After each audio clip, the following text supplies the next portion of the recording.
In the wake of last Sunday's mass murder in Las Vegas, we all followed an all too familiar pattern: shock, questions, and calls for more gun control.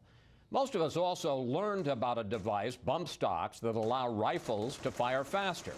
And now even some of the strongest advocates of gun rights are calling for more regulation.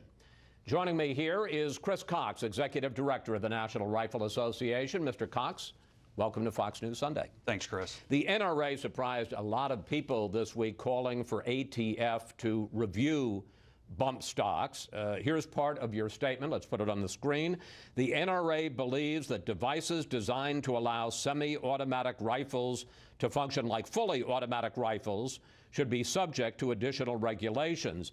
This regulation had been on the books for 7 years. Why is the NRA suddenly concerned, and what specifically would you like to see ATF do? Well, what we've called for is for ATF to review any device that changes semi-automatics to function like fully automatics. As you probably know, it's illegal to convert a semi-automatic to fully automatic. ATF did approve these under Barack Obama. And what the National Rifle Association has said is ATF needs to do their job, review these, and if there's a further regulation, then we'll work on further regulation. But Chris, what we saw last week was pure evil, and we've seen that evil has existed in this country. We've seen box cutters and airplanes, cars, bombs, trucks full of explosives, and yes, firearms. So as we have this conversation, we need to look at the broader picture. We need to have an honest discussion about what works and what doesn't work. And our concern is that all this focus on devices takes away the attention from the underlying behavior. And until we address that, these things are going to continue to happen. Well, let's just talk about the underlying behavior. You're the NRA, so we're going to talk to you about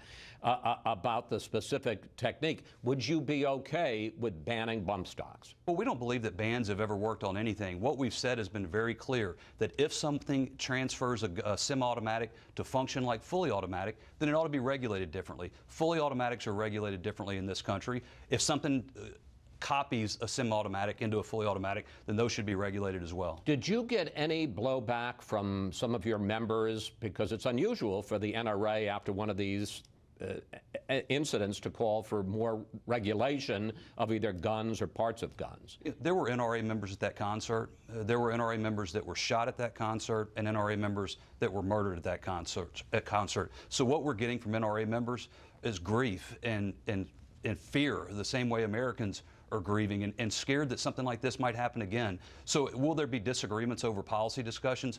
Of course. There's an ongoing discussion about gun control in this country.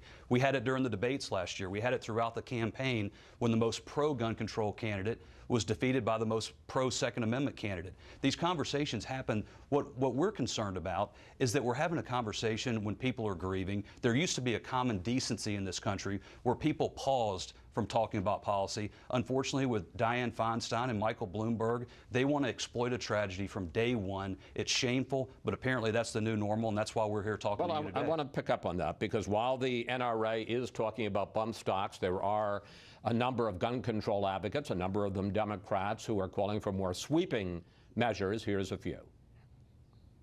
I can't believe that one whole political party in the greatest country on earth is totally sold to the gun lobby. They're going to say if you give them bump stock, it's going to be the slippery slope. I certainly hope so. Now, I know that sets your teeth on edge. You say common decency, let's wait. What's enough time? I mean, here were 58 people killed, almost 500 injured. Is it common decency to wait a day, 2 days, a week, a month?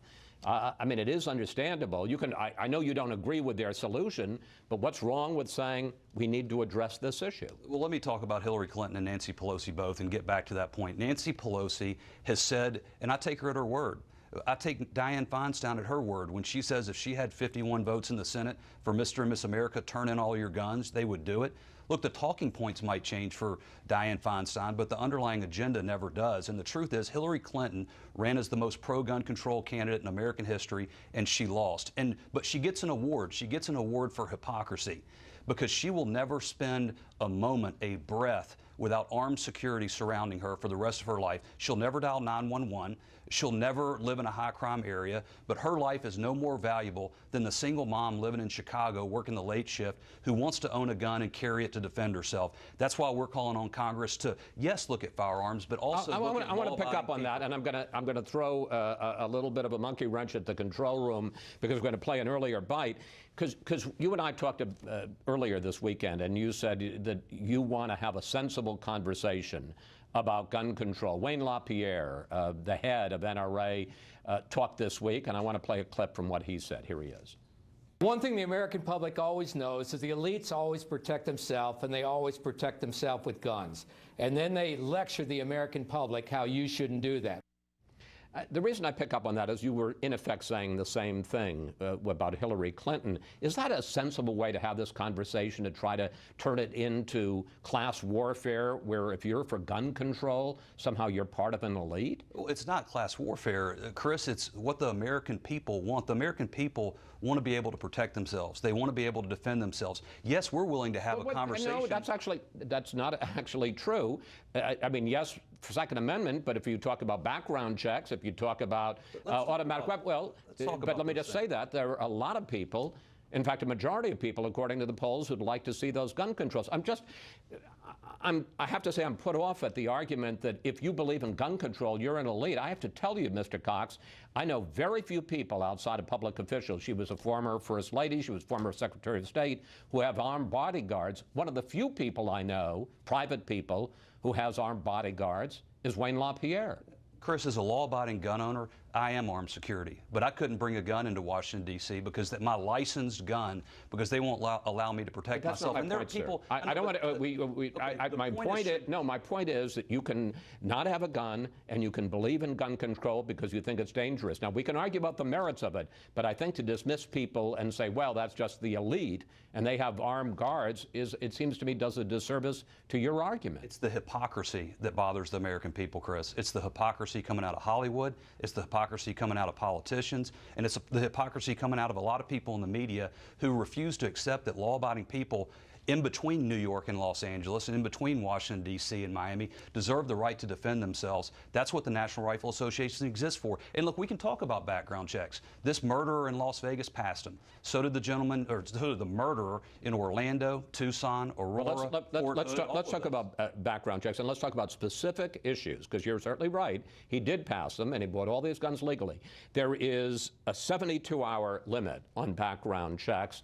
And as a result, some people call that the Charleston loophole, because Dylan Roof, the man who bought a gun through a background check and then killed 9 people in a church, you see in his picture there, he got the gun because his background check wasn't complete in 72 hours, even though he would have failed that background check. Question for you, Mr. Cox.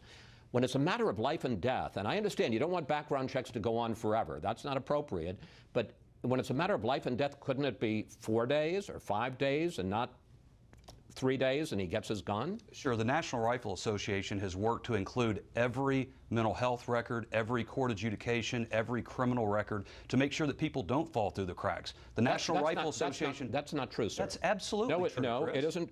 Forgive me. In February, President Trump signed a measure that said that the Social Security Administration no longer has to provide information on mental disorders to the National Background Criminal Check, and the NRA supported that. That is a complete misrepresentation of our position, a complete misrepresentation of what President Trump did. What he said is you can't arbitrarily deny a senior citizen their Second Amendment rights based on no finding of dangerousness. The only finding was that they asked somebody to help them manage their financial affairs. If you think that somebody needing help with a checkbook should eliminate them from exercising their Second Amendment, then you fundamentally disagree with mental the Second disorders.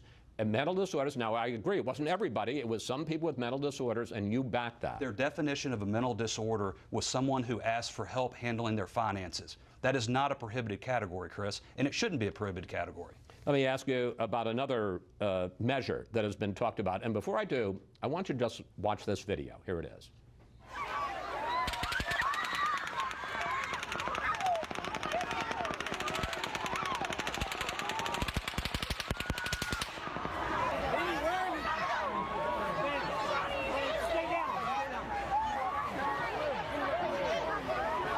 You hear that gunfire.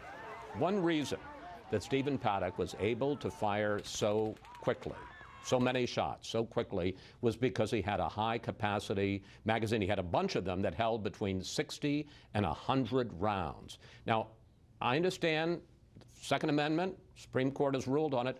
Why do you need to have a magazine that holds 100 rounds? There's no one in America who watches that video who's not horrified. And the NRA members that were at that concert, I'm sure, were more horrified than you and I were. And so the question, and it's a fair question, and it's to ask if banning me from owning these sorts of things would prevent a criminal from going out and misusing them. That is a fair question. And what you have to do is you look at what has Congress done. Congress banned semi-automatics and high-capacity magazines for 10 years. 10 years, and Bill Clinton's own Justice Department said it had no impact on crime. California still bans those magazines, but it didn't prevent San Bernardino or Santa Barbara. In Europe, there's virtually entire bans on everything, but it didn't stop murderers using machine guns. And we're running out of time, sir, but even when you see that, and that horrific video, and he's firing those, and it's because of the bump stocks, and it's because of the magazines that he's able to fire 100 rounds in a few seconds, less than a minute. No qualms about allowing people. Let me flip it around. Why should, in 30 seconds, if you will, why do shooters need, people that hunt to protect themselves, why do they need magazines with 100 rounds in them? People need, first of all, it's intentionally designed to scare people. People own magazines of different capacities for different reasons. You don't think 10 rounds would be enough? It depends on what you have it for. It depends on what you have it for. People can own things safely and responsibly and be a danger to no one. And that's the part of this conversation. It can't be a fair and balanced conversation if you're not willing to discuss the broader problems that we have with a violent culture coming out of Hollywood, with video games that have fundamentally changed how military simulators work. Mr. Cox, this obviously, I didn't think we were going to settle this in this short period of time. Thank you so much for coming in today. Please come back and we'll continue the conversation. I look forward to it. Thanks, Chris. Hopefully not after another one of these terrible tragedies.